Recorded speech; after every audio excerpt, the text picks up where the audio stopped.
Survivor's Epitaph is a new hand cannon introduced into Destiny 2 in Season of the Splicer. So it's a 180 kinetic hand cannon which the community has taken to in the early weeks of the season. Well, today I'm going to have a look at the Survivor's Epitaph, the weapon stats and the god rolls to chase for PVE and PVP, plus a look at how to get Survivor's Epitaph in Destiny 2.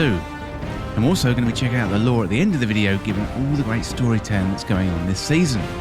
But if you're new around here or find this useful, don't forget to hit that subscribe button down below for all the latest Destiny 2 content and turn on notifications by hitting that bell.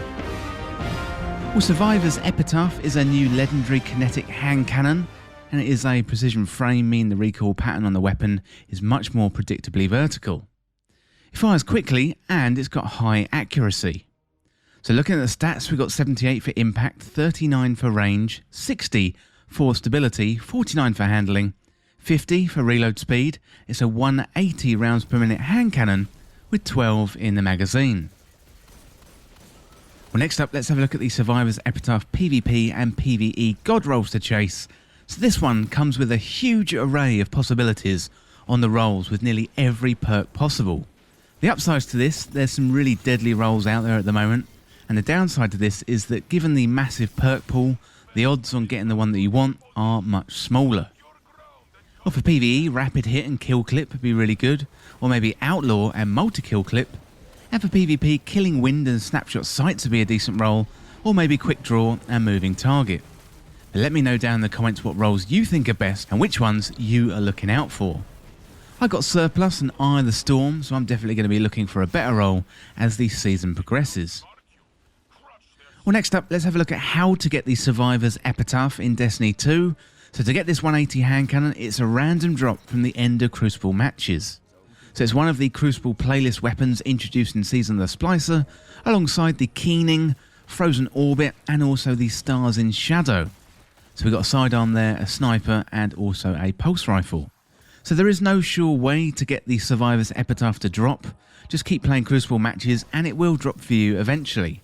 I had this one drop for me in Iron Banner, so it does drop across different playlists. Well, there are a few alternatives to Survivor's Epitaph, so there's a couple of other 180 hand cannons out there. The 7th Seraph Revolver is probably one of the best, given its ability to create Warmind cells, so that one would be really good for PvE builds, and that one also sits in the kinetic slot.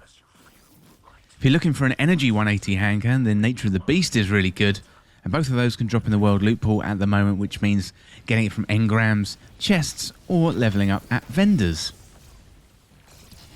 Well, that is a little bit about the weapon, so the stats, the rolls, how to get it. But next up, I want to have a look at the lore.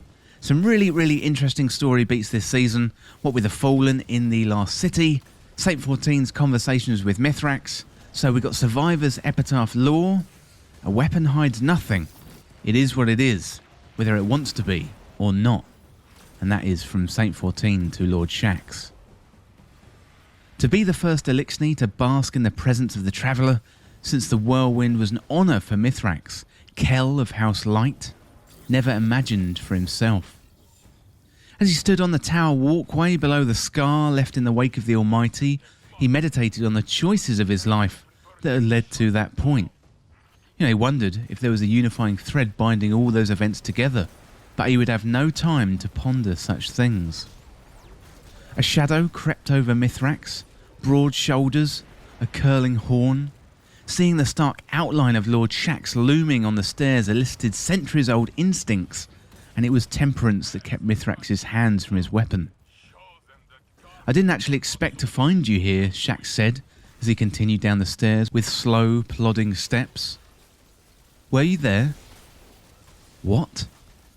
Shaxx came to stand beside Mithrax at the railing. "Were you there?" he asked again. This time, he pointed, without looking, to a place on the horizon beyond the Traveller. Mithrax followed Shaxx's gesture with his eyes, and he did not understand. "The Battle of the Six Fronts," Shaxx insisted, with uncharacteristic softness. "Do you know how many Fallen I killed there?" Mithrax bristled at the question, and he felt that instinctual urge to reach for his weapon again. But the presence of the Traveller and the question that nagged at the back of his mind stayed his hands. "How many?" he asked, not wanting to know the answer. Shax deflated, folded his arms over the railing, and rested his considerable weight against it. "Hundreds," he said quietly. "All of them died afraid." Mithrax felt ether mixing with bile in the back of his throat. His limbs trembled.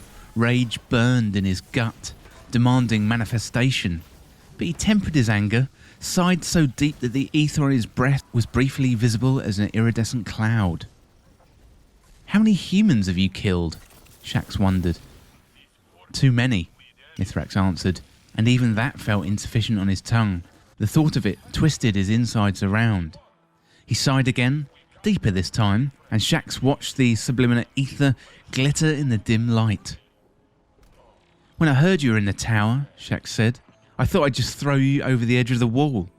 I thought about the people I watched die at the hands of your houses over the years, the lightless torn limb from limb during the Dark Age." And he snorted out a rueful laugh. "And then I started to think about them." Silence hung in the air for a moment, long enough for Mithrax to ask, "Who?" "3 scavengers, huddled together in a collapsed storm drain. They had stolen food during a time of famine. Maybe it was for themselves, maybe another settlement, maybe family." Shax shrugged. "I killed them, all 3, with my bare hands." "My victims were human too," Shax clarified, and the Kell felt his anger twist into confusion.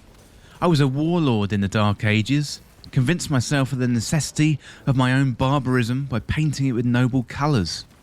Those loyal to me built a legend that masked the blood and the rot, but it's still there." He tapped his fingers against his breastplate, deep down. The shadows had become long, stars now visible in the sky, and the traveller was cast in half shadow. "There was a ship," Mithrax eventually replied. "It may have been soldiers, civilians. I don't know." He looked away from the traveller as he spoke. "I led a boarding party onto it.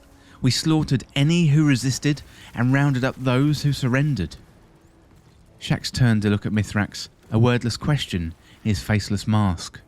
"We argued what to do with the prisoners. Some suggested we keep them as warning trophies. Others said to barter with them." Mithrax looked away, shoulders sagged. "But I was young, impatient." He closed his eyes. I opened the airlock. It seemed the simplest solution. Both soldiers sank into silence again and remained so as the last glimpse of sunlight descended beyond the horizon. Shax suddenly took his leave, and Mithrax was left with the remnants of anger and confusion, and paradoxically, an answer. He saw then the thread of choices leading to this moment, the choices that led to the great machine and away from a fate like Eramis had suffered. It was something that both he and Shax learned to accept, in spite of a lifetime of experience telling them otherwise. Mercy.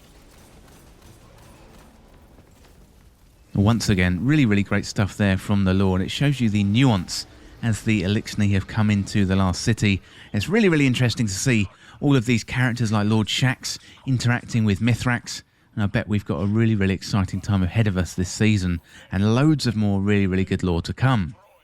But let me know down in the comments what you think of the Survivor's Epitaph hand cannon, and let me know if you got any decent rolls, plus which activity were you running when you got it. For example, were you in Control, Competitive, Iron Banner, or Trials? Well, that is it for this guide for how to get Survivor's Epitaph in Destiny 2, and as always, thank you so much for watching. For more Destiny 2 content like this, hit that subscribe button down below and subscribe to This Week in Video Games. If you want to join the community, check out the Discord link in the description, or you can follow me on Twitter at TWIVG Podcast. If you enjoyed this video, found it useful, liking and sharing the video would really help me out. Otherwise, check out the other videos on the channel. Thanks again. See you soon.